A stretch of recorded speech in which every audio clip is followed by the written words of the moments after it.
Okay, so we have some ground beef in here. We have some chicken legs, some Italian sausage, some shrimp. Oh, look, we have some pizza. I thought we were out of those frozen pizzas. Awesome. So we can use that one day. There are some fries in here. Good stuff. Hi guys, welcome back to my channel. It's your girl Erin. I am doing another video for you guys today. I wanted to make this video more about my home life and how I am balancing my family during this quarantine. I know it has been extremely difficult for us to be planning and running and managing our families during this time. So I wanted to give you guys some quick tips and tricks that I have been using that have really helped me to organize my meal planning and organize my family. And then show you exactly how I create my meal plan using my meal planning sheet here. I know you can't really see it, but this is my weekly meal planning sheet, and I'll go over that later. So if you guys want to stick tuned, I will dive into my tips and tricks. Make sure you stay around because I'm going to give you the #1 tip to save you not only time, but money every single time you go grocery shopping. Stay tuned, guys. Don't forget to like and subscribe. So during this quarantine, we are all pretty much stuck in the house. So you want to make sure that you are maximizing your meal planning so you can lessen the amount of trips that you're taking to the grocery store. For your own safety and your time, you want to do that. Before the quarantine, I was meal planning and shopping once a week. Now I do it bi-weekly. So I sit down on a Sunday and I plan out my meals for the next 2 weeks. This has been really helpful keeping me on a schedule and again, limiting when I need to go out. Okay guys, so for this video, I wanted to show you guys how I do my meal planning. Now, before the quarantine, I was going shopping every week on the Sunday just to plan out my meals, go shopping for them. Now we go bi-weekly, so we sit down on Sunday, plan out our meals and do the shopping for the next 2 weeks. This is going to be so important because we don't want to be outside during the quarantine. We want to limit our contact as much as possible. In this video, I will not be going grocery shopping because we have already done that. However, I still want to give you the necessary tips for when you do go grocery shopping. And tip #1 is to look through your cabinets, your refrigerator, your freezer. Take inventory of what you already have so that you can start meal planning before you even have to go to the grocery store. See what you have, see what's about to expire, what needs to be cooked, what needs to be made. That way you can clear out your refrigerator, clear out your cabinets for new things.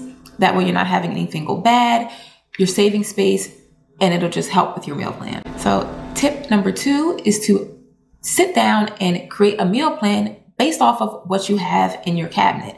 That way you don't have to go shopping.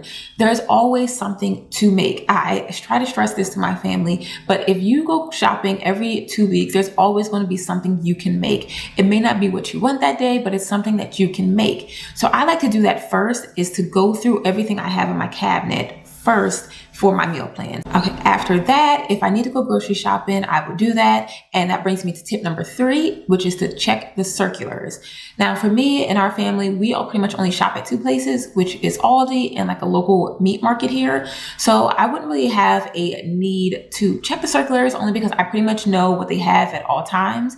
If there is something on sale once I get to Aldi, I will certainly get that and change up my meal plan. So that's what I'm telling you guys. If you want to check your circulars ahead of time, do that. That way you can plan your meals based on what's on sale. So if chicken is 92 cents per pound this week, and that's a huge sale in your area, make one of your meals chicken that night. So you want to make sure that you're checking the circulars and making the meals from that. So tip #4 is going to be to actually write a shopping list. That is going to be so helpful to make sure that once you get in the store, you know exactly what you're going to get. That way you're not spending extra time or extra money. It's helpful to make sure that once you have your meal plan done, you have a list. And so if you use your weekly meal planner, which I have a grocery list column. I know you guys can't see that, but again, I will share it with you later. That way it's helpful if you have it on the same page as your meal planner, you have your grocery list on this side. That way you can cross-reference to make sure you're not forgetting anything that you need for the meals that you've planned out. It's just going to really help you guys to be organized, know what you're getting, get in, get out, especially with these crazy lines that have been happening all over these grocery stores. And you just want to limit your contact with people in general, guys. So just make sure that you're prepared to save time. Get in, get out. Tip 5 is going to be to plan your meals 2 weeks out. Now, before all this happened, we were meal planning weekly, and I know a lot of families were doing that. But now we try to do it every 2 weeks. That way we just don't have to be in the grocery store as much. That's going to really help cut down contact with people, make this a lot easier for us, and also just make your meal planning easier. If you go grocery shopping for 2 weeks, you're going to have 2 weeks worth of stuff in your refrigerator that you can make meals out of, and it's going to really help. Tip number 6 is to stick to a schedule. Plan out your meal plan and stick to it. Again, our meal plan is very intentional because I have a young daughter who really relies on me to cook breakfast, lunch, and dinner. So our meal planning is breakfast, lunch, and dinner. If you are someone who has bigger kids or it's not really an issue for you guys, you can just plan out your dinners. However, I find it very helpful to plan for every single step. If your family knows exactly what they're supposed to eat for breakfast, lunch, and dinner, you're not going to run out of things. You're not going to be missing items. You're not going to be wasting items. Sticking to a schedule also helps reduce snacking. So if they know that this is what they eat, they're not in the refrigerator rummaging through things, trying to find something to eat and eating everything. Because I know that my son personally is eating out of house and home. So this has really helped by making a schedule and sticking to it.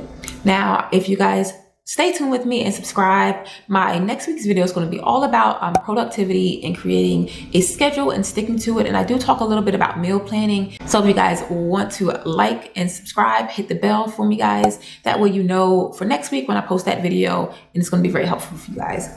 Tip number 7 is going to be to buy multiples. Now, we don't buy in bulk because we're only a smaller family, a family of 4 or 5 with my mother. I just find that buying in bulk for our family is more costly and wasteful because we just can't eat it. However, I do like to buy multiples. So before the quarantine, I would be doing 1 for now, 1 for later. But because now I'm shopping every 2 weeks and I just want to make sure that we're always stocked to limit me going out, I've been doing 1 for now, 2 for later. So if I buy a can of tomato sauce, I will buy 3 cans of tomato sauce, because even though my meal plan only says I'm going to need 1 this week, I want to have 1 for next week just in case, and I want to have 1 for the future just in case anything comes up and I don't have to go shopping or don't want to go shopping. I have something on reserve. Okay guys, so my best tip for you guys that's going to save you time and money every single time at the grocery store is to shop by yourself. Leave your kids home. Leave your spouse home. That will cut back on you buying unnecessary things, which will save you time and money. Please don't do it. I had a lot of tips and a lot of information for you guys, so I just decided to break it up and do part 2 in another video where you will see me actually fill out my meal plan. So definitely check that out. If you guys enjoyed this video, next week's video is going to be all about productivity and how to plan other steps of your life. Please definitely like and subscribe and come along with me on my journey. We are all about creating lives that we love, doing it with passion and doing it on purpose. If you guys want to get the meal planning sheet that I have, leave me a comment. I will shoot you over an email. You can make your own template out of it. Don't forget to like and subscribe. Check out my other videos, and I will see you guys on the next one.